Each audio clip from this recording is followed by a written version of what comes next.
Żviluppi ġodda fil-każ tal-Fondazzjoni Maugeri hekk kif l-eks gvernatur u senatur Taljan Roberto Formigioni kellu b'valur ta' 49 miljun euro fi flus u proprjeta sekwestrati.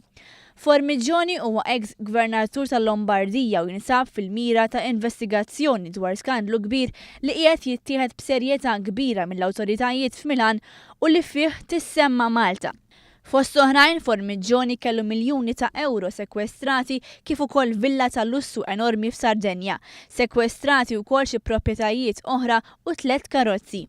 Il-każ tal-Fondazzjoni Maugeri kien beda minn investigazzjoni tal-qrati f'Milan dwar korruzzjoni fil-Fondazzjoni San Raffaele. Għalkemm il-maġistrati bdew jinvestigaw il-Fondazzjoni San Raffaele, spiċċaw dawru ħarshom fuq il-Fondazzjoni Maugeri minħabba dettalji li bdew joħorġu, fosthom akkużi ta' ħażil ta' flus, miżappropriazzjoni ta' fondi pubbliċi u evażjoni ta' taxxa. Maugeri kellha rabtiet ma' Malta permezz ta' sussidjarja bl-isem ta' l-Laboratories Limited, kumpanija li twaqfet qabel l-elezzjoni ġenerali tal-2008. Segretarju ta' SIB Laboratories kien hemm David Gonzi, iben l-eks Prim Ministru Gonzi. David Gonzi kien irreżenja wara li l-istorja ħarġet fil-medja.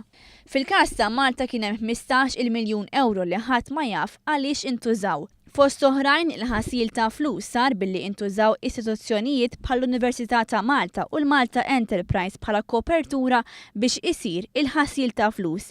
Il-miljuni kellhom jintużaw fil-proġetti ma' dawn l-istituzzjonijiet iżda minflok spiċċaw fil-kontijiet tal-bank tal-individwi.